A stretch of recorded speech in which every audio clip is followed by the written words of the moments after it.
할렐루야. 우리 앞뒤 좌우 옆 사람 인사하겠습니다. 평안하셨습니까? 평안하셨습니까? 평안하셨습니다. 내일부터 수요일까지는 제가 프레시 컨퍼런스라고 평촌의 세종안교회라는 교회가 있습니다. 그 교회에서 주최하는 선교적 교회 개척과 관련된 세미나에 다녀오게 되는데요. 잘 다녀올 수 있도록 기도해 주시고, 숙박은 이루어지지 않는 컨퍼런스니까 제가 새벽 예배 섬기는 데 지장이 없는데, 이제 화요일날 수요일날 전도 사역은 제가 좀 어려울 것 같아요. 그래서 제가 아직 우리 정지영 성도님께 말씀 못 드렸는데, 화요일날에는 지영 성도님하고 좀 현재가 해주실 수 있으면 그렇게 좀 섬겨주시고, 수요일날에는 제 아내 유진 사모님하고 우리 하준철 형제가 그렇게 섬겨주기로 했습니다. 매일마다 이렇게 새 가족들이 오고 있습니다. 오늘 11시에도 지난주에 오셨던 부부가 오셨고요. 전도를 한 주간 열심히 하면 주일날 하나님이 누구를 보내주실까 이렇게 기대가 됩니다. 오늘 2시 예배는 우리 가족들끼리 함께 예배 드리고 있는데, 조급하지 않고 또 하루하루 주님께서 주시는 사명을 잘 감당하면 저는 꿈꿉니다. 그리고 저는 믿습니다. 이 자리가 부족해서 의자고 더 놓고 또 하나님께 수많은 영혼들을 저희 교회에 보내주실 것을 확신합니다. 아직 그 주보에는 구체적 광고가 나가지 않았는데요. 7월 17일인가요? 토요일 그리고 그 다음 주일 해서 저희 교회에 첫 여름 성경학교를 진행을 하고자 합니다. 이를 위해서 우리 유진 사모님하고 정지영 선도님이 어제 교사 강습회 다녀왔거든요. 두 가지가 좀 필요할 것 같아요. 하나는 분명하고 선명한 복음 제시가 있어야 될 것 같고, 또 한 가지는 우리 아이들이 스트레스를 아주 시원하게 날려버릴 수 있도록 여러 가지 간식이라든지 또 수영장 풀장이라든지 그것과 관련된 또 재정이 좀 필요할 듯합니다. 여러분 함께 기도해 주시고 마음이 감동이 되셔서 주일학교 다음 세대를 위해서 써주세요라는 목적 헌금을 드리시기를 원하시면 여름 성경학교라고 이렇게 해서 헌금해 주시면 우리 아이들 위해서, 그리고 아마도 이번 주부터는 아이들에게 7월 달에 있을 여름 성경학교에 꼭 초대하고 싶어, 너 와서 꼭 교회 나와줘라고 그렇게 전도의 방향성을 그렇게 다지려고 하니까요. 기도해 주시길 바라고, 그 다음 8월 18일인가요? 금요일 토요일 날 1박 2일로 저희 교회 첫 번째 전교인 수련회를 다녀오고자 합니다. 장소는 포천에 있는 아트밸리 앞에 있는 펜션을 1박 2일을 저희가 예약을 했고요. 아마도 저녁에 뜨겁게 함께 찬양하고 예배하고 기도하고, 그 시간을 제외하고는 저희 교회 성도님들이 1년 6개월 동안 교회 세우는 일로 다 이렇게 몰입이 되어서 서로 간의 교제가 많이 좀 약해진 그런 부분이 없지 않는가 생각이 되어서 함께 교제 중심으로 서로 간에 알아가고 또 친교하는 그런 시간을 갖고자 하니까 꼭 금요일 토요일 1박 2일 8월 18일 19일인가요? 그 시간 꼭 미리 시간을 빼주시기를 부탁을 드리겠습니다. 함께 기도하겠습니다. 하나님 아버지 감사합니다. 교회가 세워지고 1년 6개월 동안 정말 주의 은혜로 여기까지 왔습니다.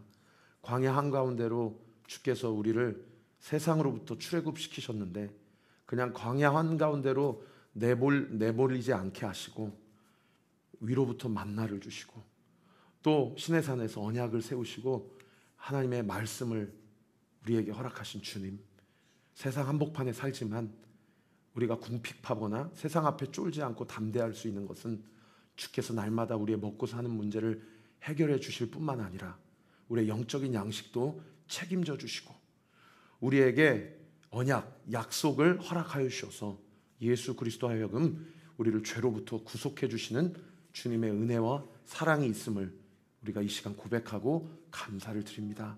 오늘도 생명의 양식을 먹고자 하오니 우리 사랑하는 성도들의 마음밭을 부드럽게 하시고 뿌려지는 말씀의 씨앗이 우리 마음판과 인생의 밭에 뿌려질 때에 아버지 하나님이 비를 내려주시고 햇빛을 비춰주셔서 뿌리가 내려지고 줄기가 피고 싹이 나고 또 열매가 맺는 놀라운 은혜의 역사가 우리 온리교회 한데 우리 온리교회 모든 성도들의 삶과 가정 위에 온전히 이루어지는 역사 있게 하여 주옵소서.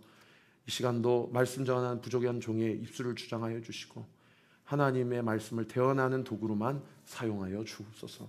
예수 그리스도 이름으로 기도하옵나이다. 아멘.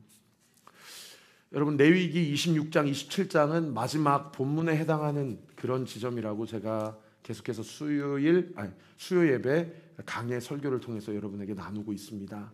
1장부터 25장까지는 하나님께서 이스라엘 백성에게 주셨던 매뉴얼. 저는 오늘 이것을 사용 설명서라고 표현하고 싶어요. 너희가 구원받은 백성이라면, 그리고 너를 내가 창조했다라는 것을 네가 믿는다면, 너는 지금부터 내가 너에게 제시하는 너의 몸과 너의 인생의 사용 설명서를 잘 받아 적고, 이 사용 설명서대로 행하면 내가 너에게 6가지 복을 주고, 이 사용 설명서로 행하지 않으면 6가지의 망가진 어떤 화가 너에게 임할 것이다 라고 이야기하고 있는 그런 부분인 것이죠. 그저께 저희 교회에 이제 그 커피 머신을 좀 봐주시는 분이 오셔가지고 세팅부터 청소하는 것까지 다 봐주셨는데, 저희가 그동안 잘못 청소하고 있었더라고요. 이 기계 안쪽은 다 깨끗하게 청소를 하고 있었는데, 정작 이 그 커피 물을 추출할 수 있는 뜨거운 물이 나오는 그곳을 이렇게 다 그것이 분리가 되는지를 사실 엊그저께 처음 알았어요.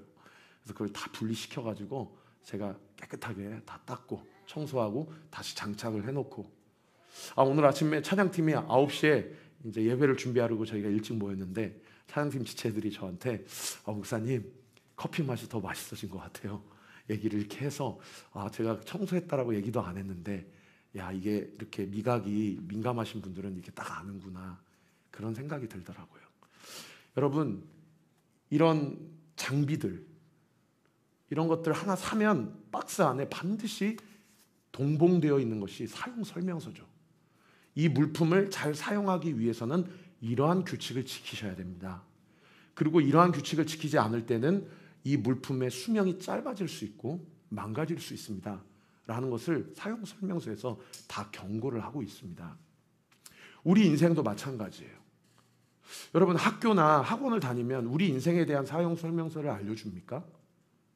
가만히 생각해 보면 좋은 대학 가고 연봉을 늘릴 수 있는 방법은 설명해 줄지는 모를지언정, 내 몸을 어떻게 사용해야 되는지, 내 정서와 심리와 정신 상태를 어떻게 활용해야 되는지, 그리고 나의 영적인 영역을 어떻게 활용해야 되는지를 가르쳐 주는 것은 여러분 다 한 권씩 가지고 계시는 성경 말씀 66권밖에 없다라는 거죠. 왜요? 우리를 창조하신 분이 하나님이시기 때문입니다. 그래서 우리가 우리의 삶을 잘 누리고 잘 살아가고 심지어 장수하기 위해서는요, 하나님이 우리에게 주신 사용 설명서인 성경 66권을 우리가 잘 읽고 잘 묵상하고 또 잘 깨닫고 또 잘 실천해야 한다는 것이죠. 지난주에 우리 리더들하고도 나눴는데, 그 데이비드 플랫 목사님, 레디컬이라는 책을 쓰신 목사님이 워싱턴에서 목회하시는데, 그분이 2023년도 올해 2월에 패션이라는 미국의 유명한 집회, 찬양 집회이고 복음 전도 집회를 설교하시는 영상을 보면서 정말 큰 도전을 받았어요. 그분이 로마서 1장부터 8장까지를요 장장 25분에 걸쳐서 토시 하나도 틀리지 않으시고 다 외우시면서 설교를 하시더라고요. 그 영상을 올렸던 제작자가 그 영상의 제목을 뭐라고 네이밍을 했는가 하니, 인간이 할 수 있는 최고의 설교.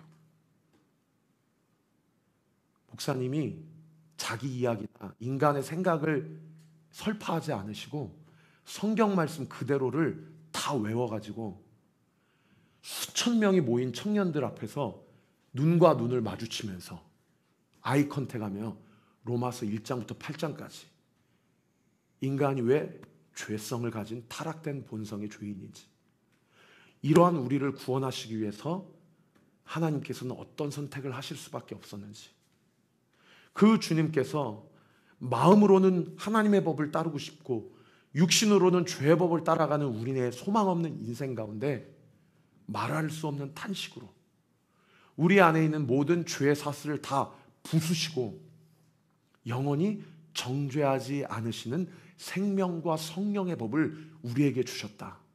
그래서 이제는 더 이상 사망이나 천사들이나 생명이나 권세자들이나 능력이나 높음이나 기쁨이나 다른 어떤 피조물이라도 우리를 우리 주 예수 그리스도 안에 있는 생명의 성령의 법에서 끊을 수 없다라는 말씀을 한번 나중에 한번 쭉 그 영상을 봐보세요. 제가 링크를 올려드릴게요. 막 제가 심장이 뛰더라고요. 제가 아까 찬양 인도하면서도 이사야 말씀을 선포하고 또 우리가 함께 마태복음 28장 말씀도 함께 선포하지 않았습니까? 여러분, 말씀을 읽으십시오. 그리고 말씀을 외우십시오. 오늘 이번 주 암송 구절 데살로니가전서 말씀인데 이 말씀도 함께 외우십시다. 그래서 한 주에 한 구절씩 우리 안에 암송되는 구절이 쌓여서 우리가 굳이 성경을 읽지 않아도 갑자기 어떤 특정한 사건이나 어떤 상황에 내몰릴 때에 내가 외웠던 그 말씀이 성령께서 그 말씀을 내 가운데서 생각나게 하셔서 할렐루야. 그 말씀이 흐트러진 내 생각과 마음을 영점을 다시 잡아주시고 무질서한 내 생각과 마음을 다시 질서 있게 분명하게 잡아주시고 내 안의 생각과 내 안에 모든 마음이 형성되는 그 모든 메커니즘을 성령의 능력과 말씀의 능력으로 완전히 소생케 하시는 그 하나님의 역사. 할렐루야.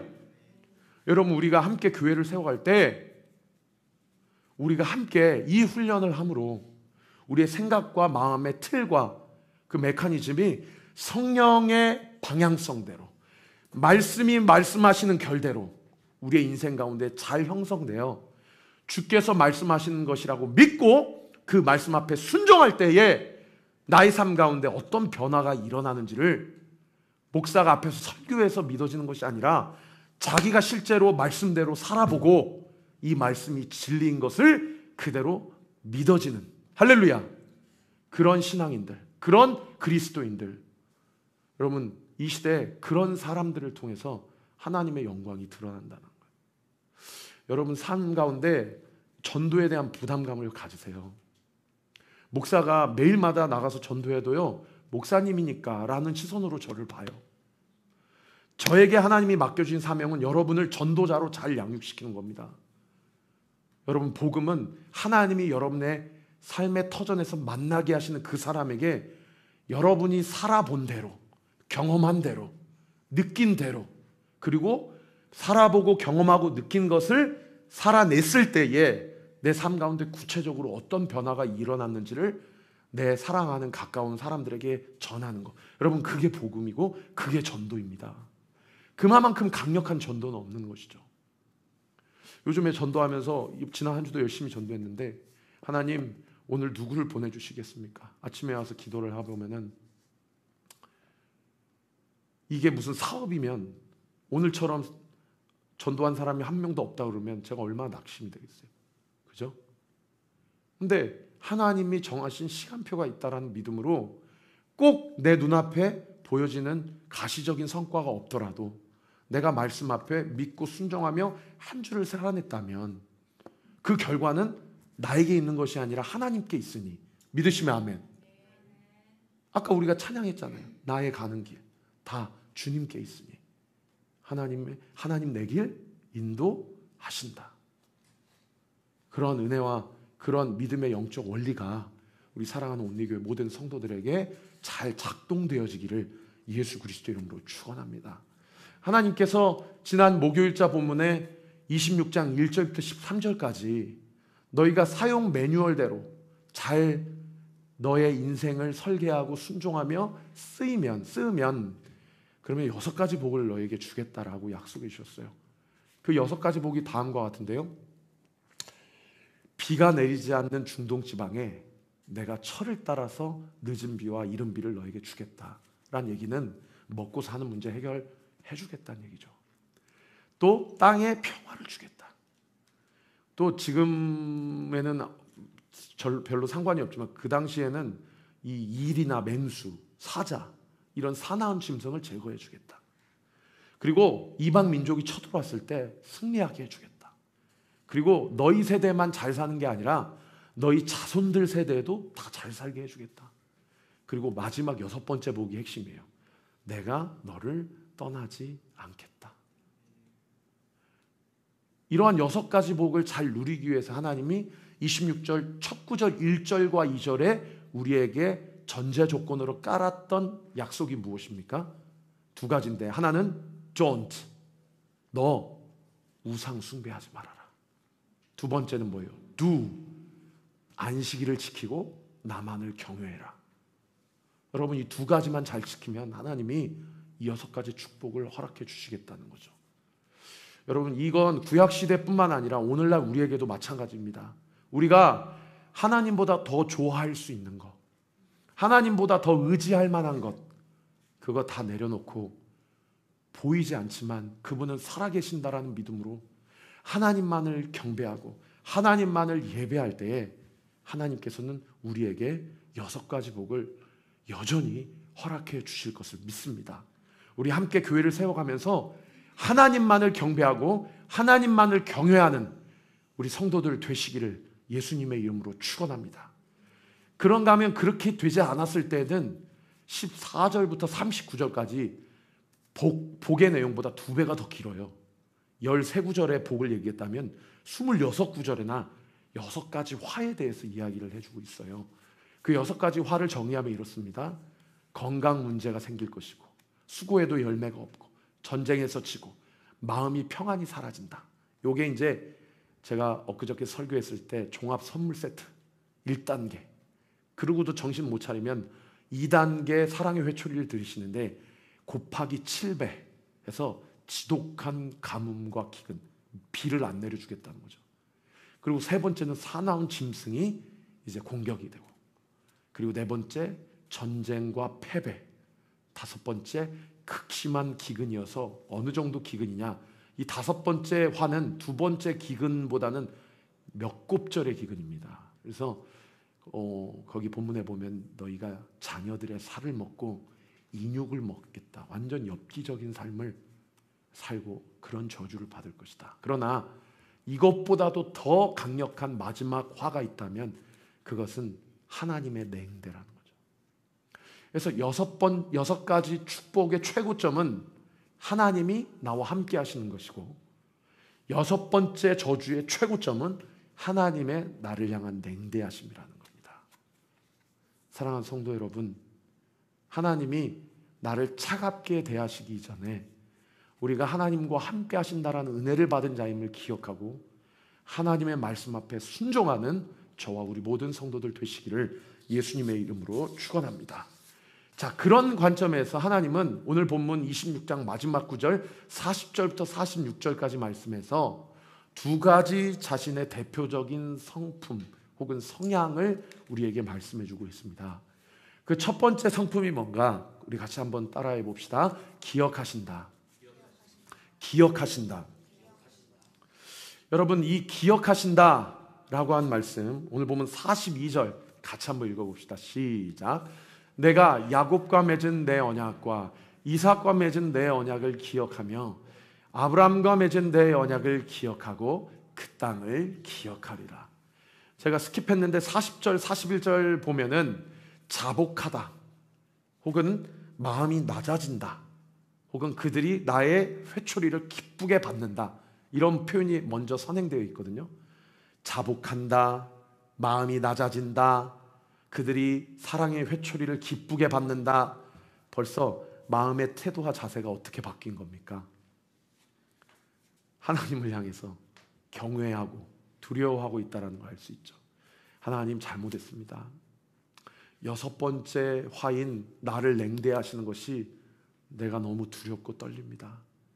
내가 이렇게 엎드려 주님 앞에 자복하고 회개하오니 하나님 나를 용서해 주세요 라고 그렇게 회개하면 하나님께서 자신의 첫 번째 성품이 작동된다라고 이야기하시는데 42절에 보니까 세상에 기억이라는 단어가 3번이나 등장을 하고 있다는 거죠.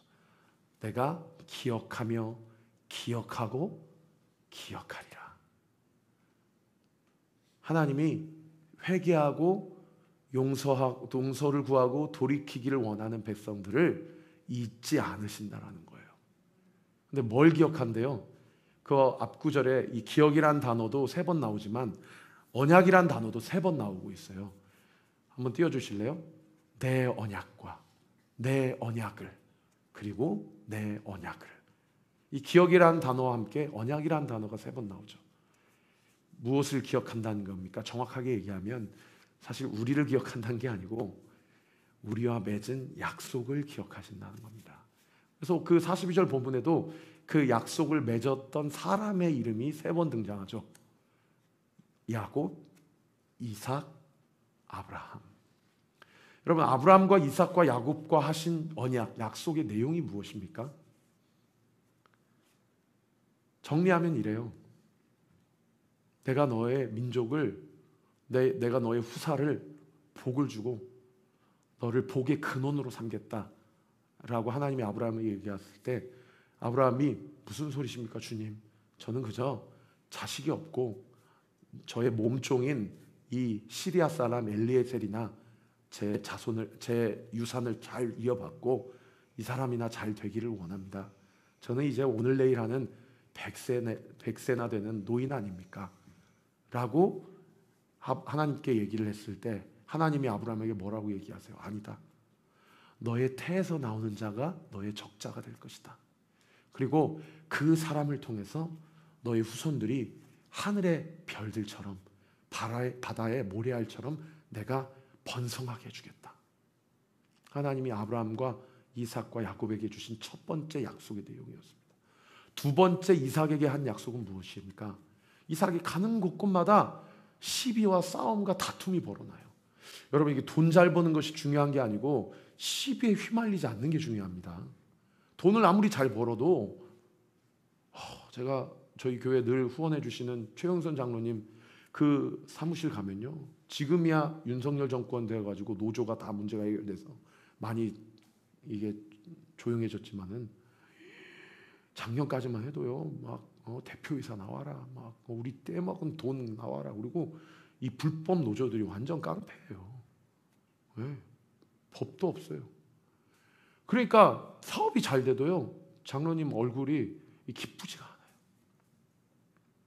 여러분, 누가 너 잘 되는 꼴 나 죽어도 못 본다, 니네 가정, 니네 자식들 어떻게 되는지 보자 라고 이렇게 말 한마디로 협박한다 그러면 여러분 얼마나 무섭겠습니까?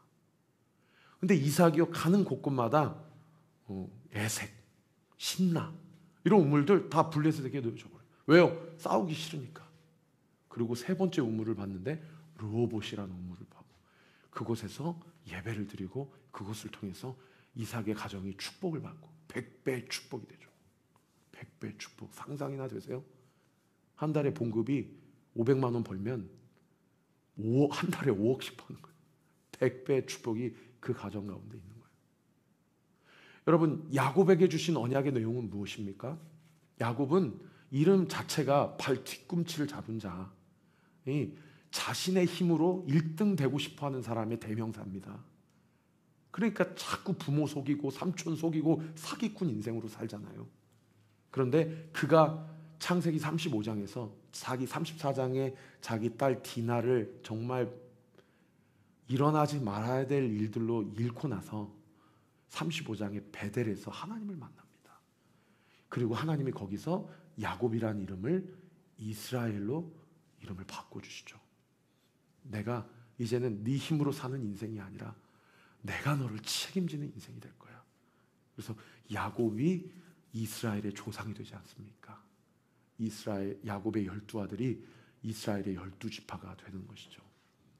그러니까 하나님께서 약속 백성이 너무 말을 안 들어서 회초리를 6번이나 들고 나서도 아수르로, 바벨론으로, 이집트로, 페르시아로 각 제국 때마다 시대 때마다 다 노예로 흩어지게 하셨는데 그때 가서 하나님 앞에 잘못했습니다. 주님, 저희 민족을 용서해 주세요 하니까 하나님께서 수룹바벨과 여호수아, 에스겔, 아니 그 이후에 에스라, 니에미야 이런 하나님의 선지자들을 통해서 이스라엘 백성을 모아주시고 그들을 회복시켜 주시잖아요.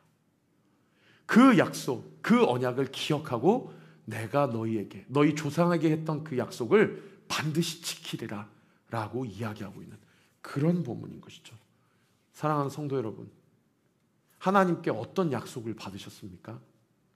하나님께 여러분의 삶과 여러분의 가정과 여러분의 장래를 통해서 하나님이 어떤 말씀과 음성을 지금까지 들려주셨습니까? 나는 그것을 잊어버릴지언정 우리 하나님께서는 그 약속을 잊지 않으시는 하나님이라는 사실을 믿으시기를 바랍니다. 그런가 하면 두 번째 하나님의 성품은 무엇이냐? 같이 한번 따라해 볼까요? 버리지 아니하신다. 여러분 44절 말씀 같이 한번 읽겠습니다. 시작. 그런즉 그들이 그들의 원수들의 땅에 있을 때에 내가 그들을 내버리지 아니하며 미워하지 아니하며 아주 멸하지 아니하고 그들과 맺은 내 언약을 폐하지 아니하리니 나는 여호와 그들의 하나님이 됨이니라. 그들이 원수의 땅에 있을 때에 라는 얘기는 포로로 잡혀갔을 때의 얘기예요.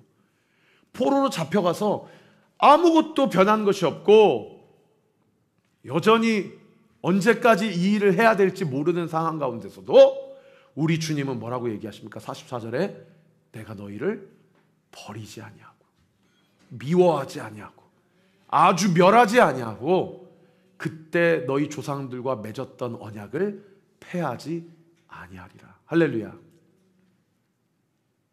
여러분, 여러분이 일하고 있는 그 현장에서 여러분의 직업이 무엇이든지 간에 하나님이 그 직업, 그 사업을 허락하셨을 때 먼저 여러분에게 처음 약속해 주셨던 그 하나님의 음성과 약속을 혹시 기억하십니까? 제가 목사 안수 받기 40일 전에 그 당시 안산 동산교회에 있을 때 그 큰 강단 위에 올라가서요, 그 사찰 집사님한테 부탁드려서 집사님 제가 40일 후에 목사 안수 받아야 되는데 저 목사 안수 받을 자격도 없고 능력도 안 되는데 제가 그래서 철야를 해야 됩니다. 저를 좀 불쌍히 여겨주시고 좀 키를 내주세요. 그래서 그 당시 광명에 살았는데요, 안산까지 오가는 길을 매일 밤마다 40일 동안 가서 그 5,000석이 넘는 큰 강단에서 진짜 지금 생각하면 얼마나 무서웠는지 몰라요. 그 앞에 대밭이 있거든요. 막 그리고 진짜 5,000석에 아무도 안 앉아 있는데 꼭 기도하다 보면은 뒤에서 뭔 소리가 들리는 것 같아. 그리고 뒤를 딱 쳐다보면 그 5,000석 그 극장석 의자에 아무도 안 앉아 있는데 꼭 누가 왔다 간 것 같아.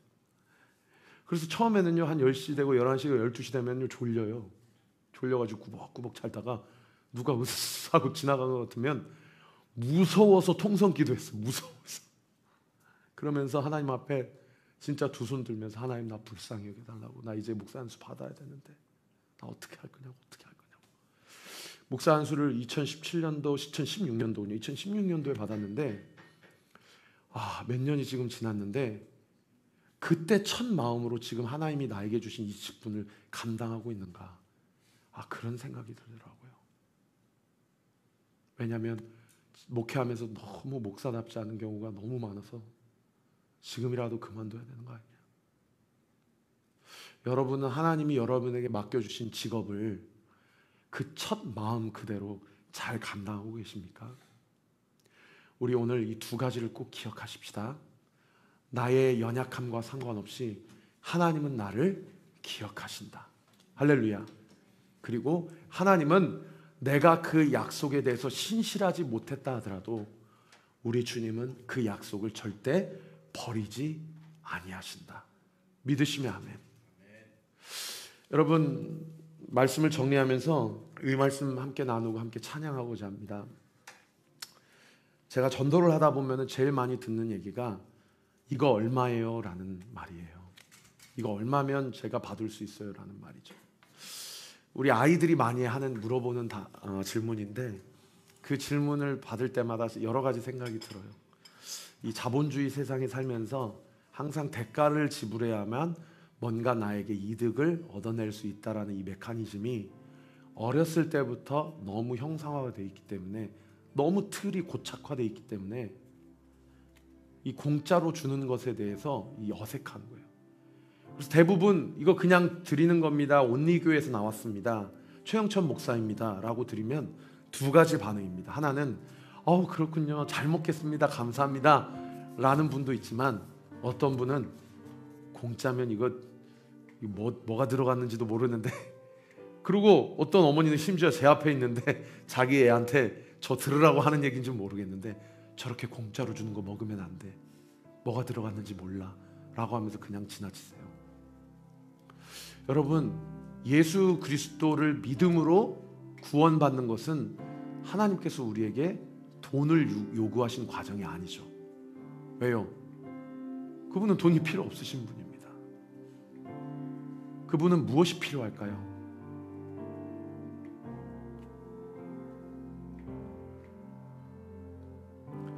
여러분, 오늘 말씀 다 잊어버리셔도 이 말씀 꼭 잊지 마십시오. 그분은 나를 필요로 하신 분이세요.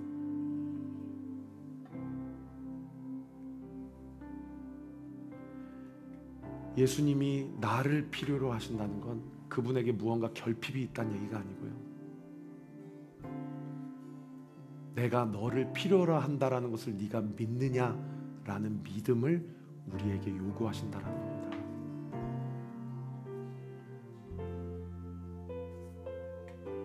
그분이 구원의 은혜를 우리에게 공짜로 주시기 위해 그분의 모든 것을 다 내어주신 것처럼